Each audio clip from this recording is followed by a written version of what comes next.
Hello,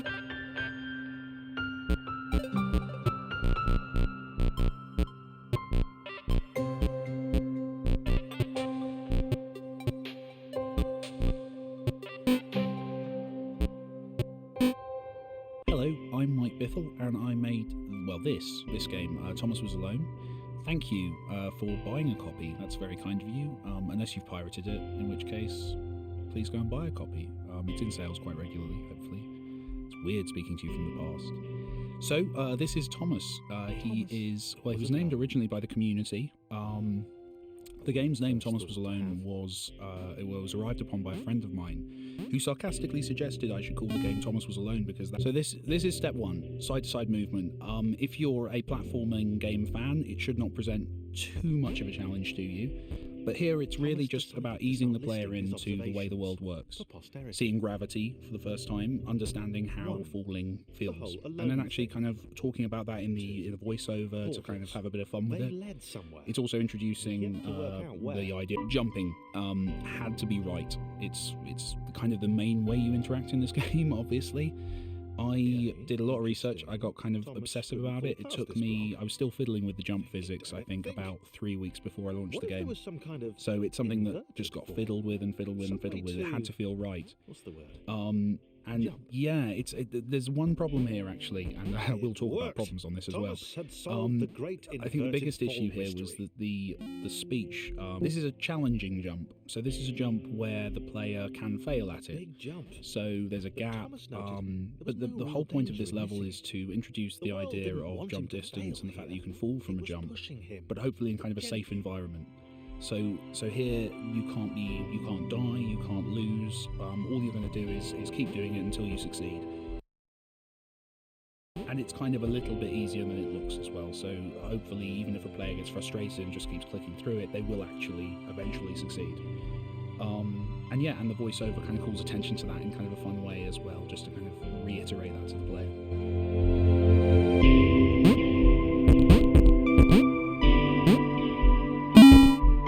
I played a lot of Uncharted before making this level, and it's kind of inspired by those kind of scripted moments in games.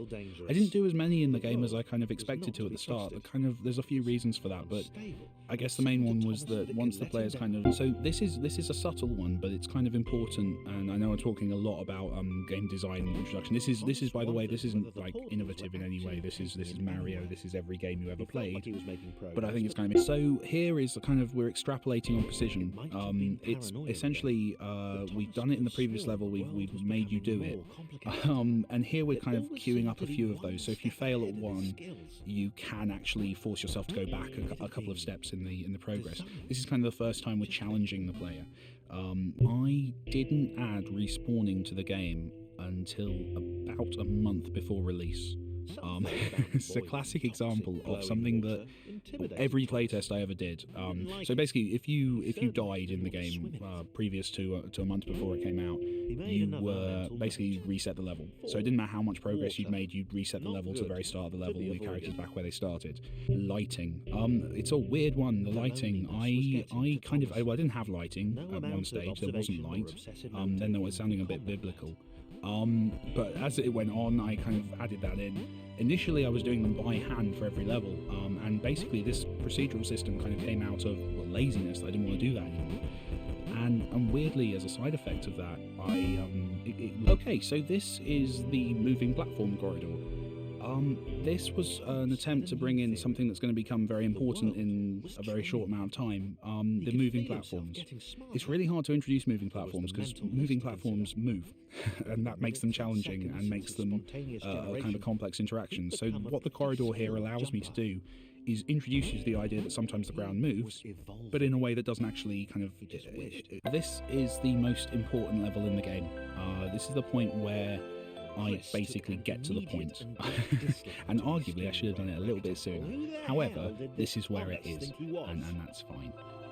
So this is the point where the player has to learn how to switch characters, which is kind of the basis of the entire thing, is the switching between the characters. This was a weird little accident, this level, actually. There's on Thomas on the right there, as you move up, you're moving through trigger boxes. If you don't make games, trigger boxes are basically spaces you jump into or move into, and they cause something in the game to happen. So as you move up as Thomas, you're hitting these trigger boxes which cause the walls to come in. But as a really weird coincidence, I got one of the timings wrong, so that as you moved up, there's a certain point where it looks like you can jump somewhere, you jump to it, and the wall flies out and hits you in the face. It's kind of a funny moment. And I did it, and I thought it was funny, and it felt kind of organic. And I took it to, when I started showing the game to people, it happened to everyone. It's a weird thing that it seems to catch everyone out, even though there's nothing forcing you into it. 90% of the time people get hit in the face. And most of the time they laugh, so I left it in. And steps, everyone loved the steps. They didn't actually, and it's probably my biggest design regret in the game is steps. Basically, are kind of obstacles that you have to jump over by kind of piling up a few characters in order to get through. That's fine. The problem with steps is that you have to do that repeatedly. You have to essentially solve the same puzzle over and over again in a sequence. And there's just 2 or 3 too many times I do that in the whole game, and it's frustrating to players. This level's a great example of how useful playtesting is. This map was always very similar to this, but there was one major kind of design difference, was that the stepping stones at the bottom of the screen had had no wall below them, so they were floating over water, which meant that you could fail about 8 or 9 times here, causing you to get very frustrated and angry. And it wasn't a soft fail where your character fell through and you got back up and carried on. It was a cruel, harsh fail that reset the level. And my playtesters hated it. So this is a great example of the kind of thing that to me was invisible, because I understood how the characters moved and I was making them and playing them all the time. To me it was a really easy sequence of stepping stones that you can get through first time every time.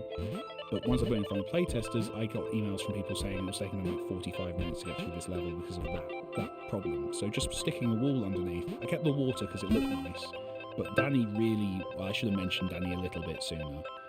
He just does so much. It's a long story that I've told lots of places, but basically I wrote the story for him. I was trying to find a voice that would suit the game, and I was a big fan of his writing and his kind of audiobooks and radio stuff and all the things he does. And I wrote the part kind of with his voice in mind. And then I tried to find people who could do it, and no one could do it. And then I got drunk and emailed him, and he said yes, which was a bit of a shock. So I'm really chuffed. He did an awesome job.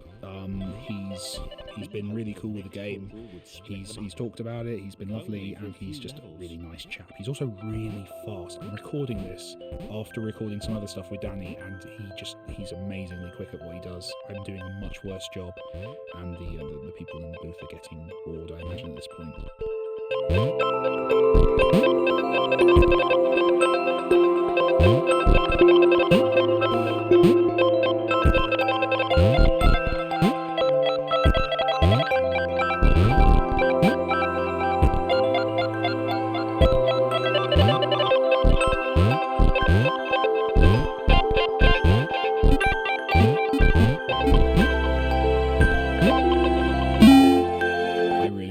John's my favourite character. Well, I'm going to say that a few times because I've got quite a few favourite characters, but John I really in particular like. He's insecure in a weird way. I'm not entirely sure why he is, but he is. And that leads him to kind of be dishonest and narcissistic, which I think a large number of creative people will associate with. I know I do.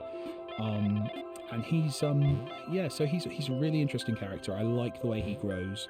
I like that his journey as he goes on, and I like the way that his power of kind of basically being the highest jumper is usurped later on by Sarah, and what that does to his view on his situation. So he's a very cool character.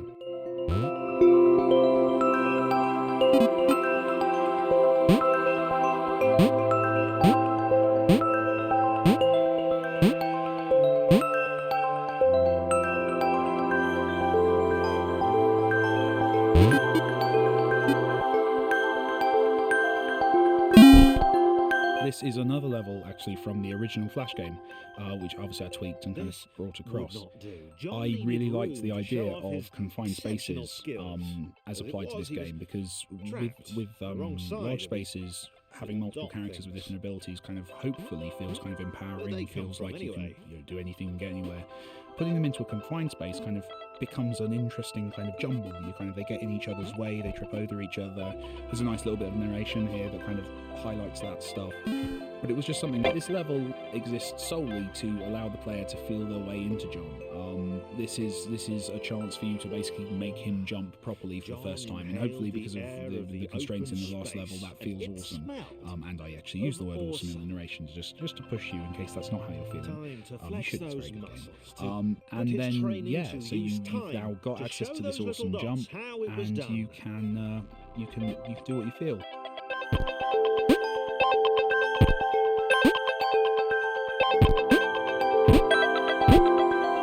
John decided to press the switch to let the little dots catch up with him.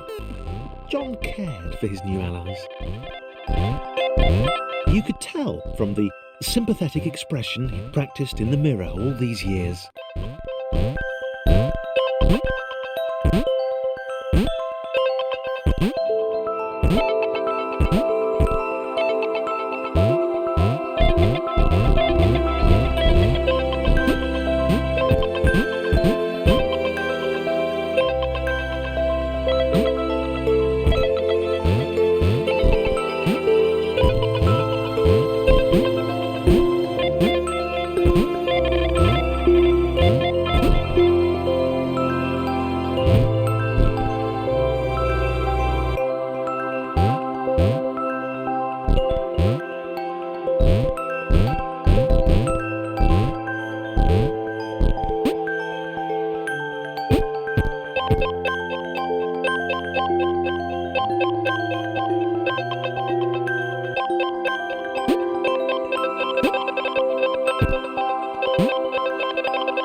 This is getting very self-deprecating, but I think this is the weakest level in the game.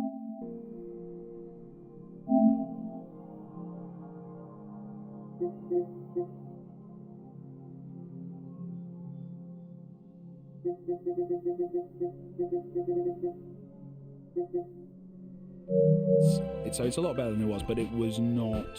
It's the one that when I'm watching Let's Plays, and I'll talk a bit more about Let's Plays in a bit, but the way it's kind of the one that I fast forward through on the Let's Plays because I find it very, very slow. I don't know, that might just be over familiarity, but I don't like this level. Have fun with it though, and I'll see you in the next one. He was seen to help the little guys.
He didn't mind them so much either. The red one, Thomas, had a charming way of applauding every time John jumped.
The angry orange one was less immediately likeable, but his unremitting cynicism and tutting amused John.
This is actually the last level of the demo, so it's kind of important for that reason.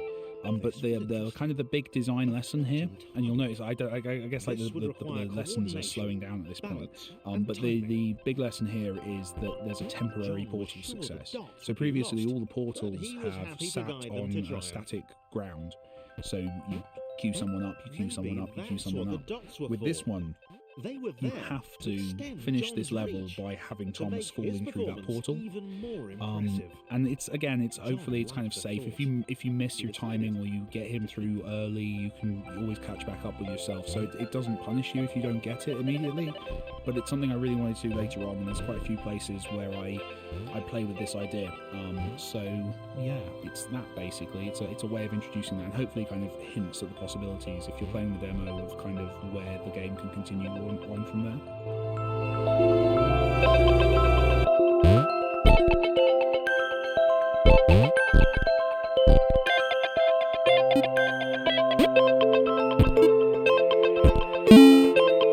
Claire is all about the setup. To buy the fact that she actually thinks that swimming is a superpower, you kind of have to set her up before that as feeling weak. And Claire's not weak. She's not a weak character. She's not rubbish at jumping either. That's something she says. She's on a par with a lot of the other characters. But that insecurity hopefully kind of warms you to her, and you're with her at the point where she realises she has that superpower. You feel excited because you want a nice thing to happen to that character who you kind of had not pity, but kind of a sensitivity towards. What's really interesting with Claire is in a lot of the reviews and the kind of the chatter about the game that happens online, people say that Claire is fat and that she's insecure about being fat. Which is really odd, because I never thought of Claire as fat. She's big because she has to carry characters later. That's kind of a design concern. And at no point does the script mention her weight or even that she has a physical insecurity. And that's kind of weird and odd, but it's also absolutely awesome. So exactly the same way as with John, I kind of really enjoyed the idea of introducing a swimming character and then having a level that you couldn't swim in. So there's that, and just me being cheeky again, basically. But the big lesson here is the idea of getting Claire to carry another character. So there's one point right at the start of the level you have to get John to carry Claire. You have to. There's no way of completing the level without doing it, which was cool. And kind of introduces that idea of carrying someone along, and then you've got an optional. You can and it's I said it was useful later on. It's useful immediately after, which is this level, which is the payoff where you carry characters back and forth. I also really like the whole the fox chicken grain logic puzzle, and it's kind of Thomas's little nod to that.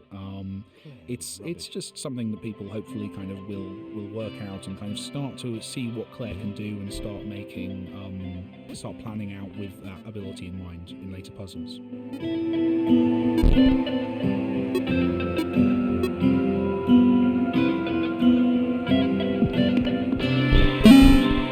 This is probably the most showy level. This is epic. This is the one that always goes in the trailer. I stole rain from this is probably the most showy level. This is epic. This is the one that always goes in the trailer. I stole rain from the method for doing rain from Quick Fingers, who's an awesome Unity dude who I'm now fortunate enough to work with. And it's cool. It's a big epic moment. This is much like those falling platforms earlier on. This is kind of one of those big semi-scripted sequences because the pace is defined by the water. So therefore, I know that if a player is surviving, they are playing through at a certain speed. And it's cool. It also builds on the idea of carrying from earlier, but this time under pressure, so you have to move quicker and you haven't got time to think. And if you try and get Thomas off of Claire, you're going to run into problems very quickly. So there's that as well. So it's hopefully kind of a nice way of solidifying all. This is probably the most showy level. This is epic. This is the one that always goes in the trailer. I stole rain from the method for doing rain from Quick Fingers, who's an awesome Unity dude who I'm now fortunate enough to work with. And it's cool. It's a big epic moment. This is much like those falling platforms earlier on. This is kind of one of those big semi-scripted sequences because the pace is defined by the water. So therefore, I know that if a player is surviving, they are playing through at a certain speed. And it's cool. It also builds on the idea of carrying from earlier, but this time under pressure, so you have to move quicker and you haven't got time to think. And if you try and get Thomas off of Claire, you're going to run into problems very quickly. So there's that as well. So it's hopefully kind of a nice way of solidifying all the learning the player's done about Claire up to this point. Was she more the lone Avenger type? She'd like that. The sole hero in a world of rectangles and conveniently placed pools of toxic water.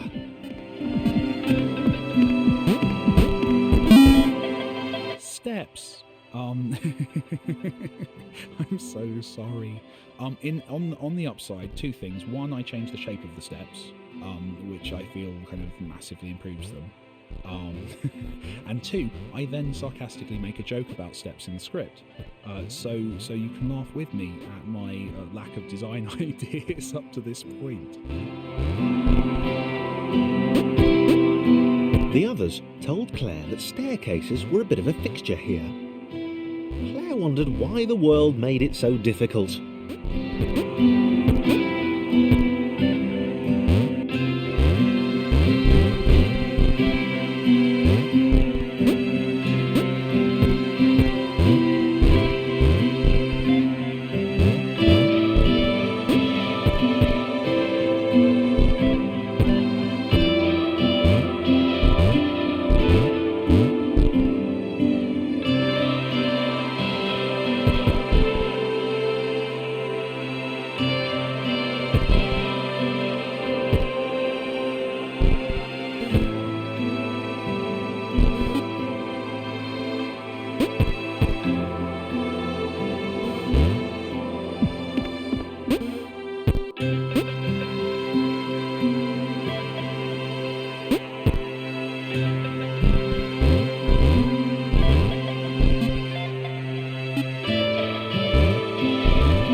This is one of my favourite levels. What's nice about this level is it breaks the thinking and learning you've done up to this point. So up to this point, I've been teaching you that Claire is for carrying other characters.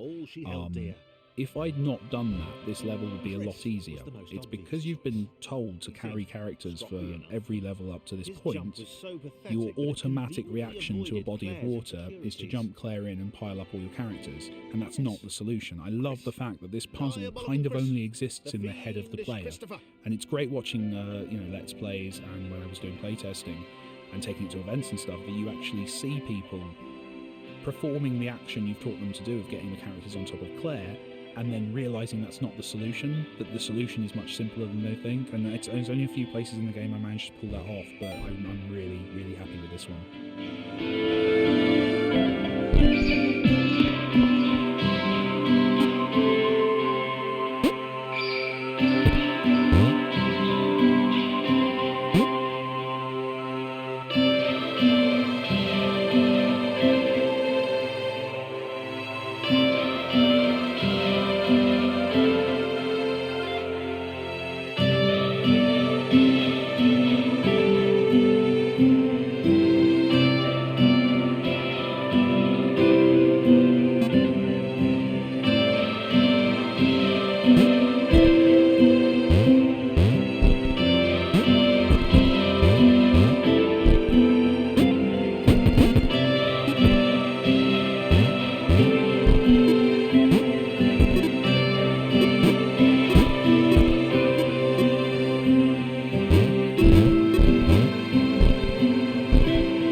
This is one of my favourite levels. What's nice about this level is it breaks the thinking and learning you've done up to this point. So up to this point, I've been teaching you that Claire is for carrying other characters.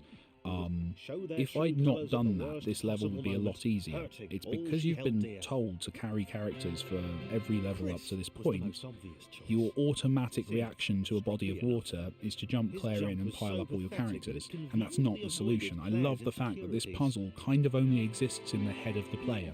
And it's great watching, Let's Plays and when I was doing playtesting and taking it to events and stuff, that you actually see people performing the action you've taught them to do of getting the characters on top of Claire, and then realising that's not the solution, that the solution is much simpler than they think. And there's only a few places in the game I managed to pull that off, but I'm really, really happy with this one.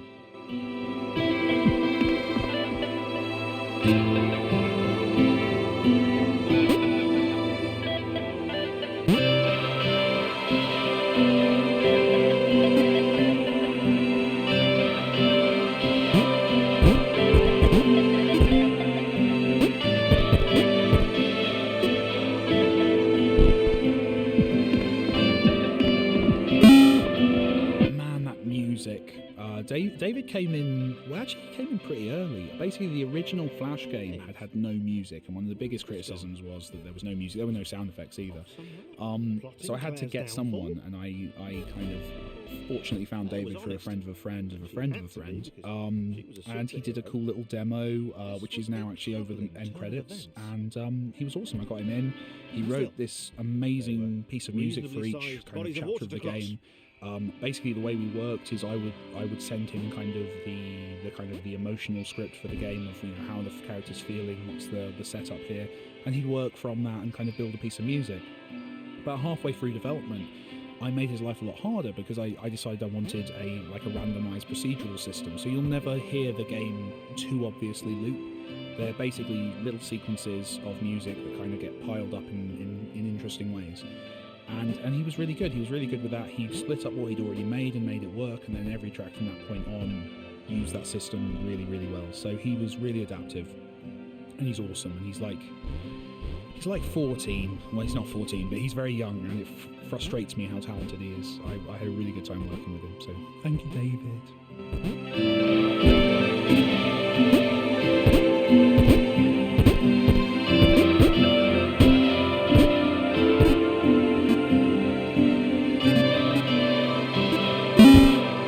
So this is an attempt to do a puzzle with kind of multiple solutions. This again was one of the very early levels I made. It was more of a kind of a test level originally, just to kind of check that all the characters were interacting correctly, the platforms were working the way I wanted them to. And it's cool because everyone has a different way of doing it. There's lots of ways of optimally doing it, but then there's lots of ways of also doing it in kind of cool show-off ways, which is nice. It's a good chance actually to talk about the backgrounds. So the backgrounds I was going to do kind of, much like the shadows, I was kind of going to do specific bespoke level backgrounds, and it was working all right. They didn't look great, mainly because I just wasn't spending enough time on them. This is a 100 level game, and it just wasn't working. So in the end I did kind of a procedural system. So they're freeze-framed particle effects. So basically I draw them all off from a batch of images, place them at different parallax depths, and just go with it. So hopefully that kind of gives everything a nice texture, and kind of I think it brings all the levels together, and it means that every time you play a level it looks a bit different, which is fun. Thomas hoped he'd never have to.